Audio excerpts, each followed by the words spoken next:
This is called the Firery Furnace Overlook at the Arches National Park. And the red is the iron in the stone, and the white has been leached out and evaporated by water and evaporation.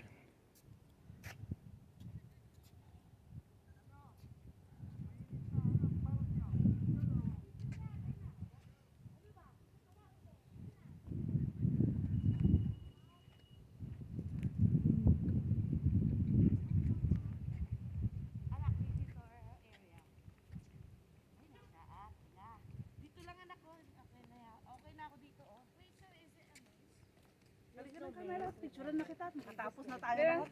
Send ko na lang sa'yo.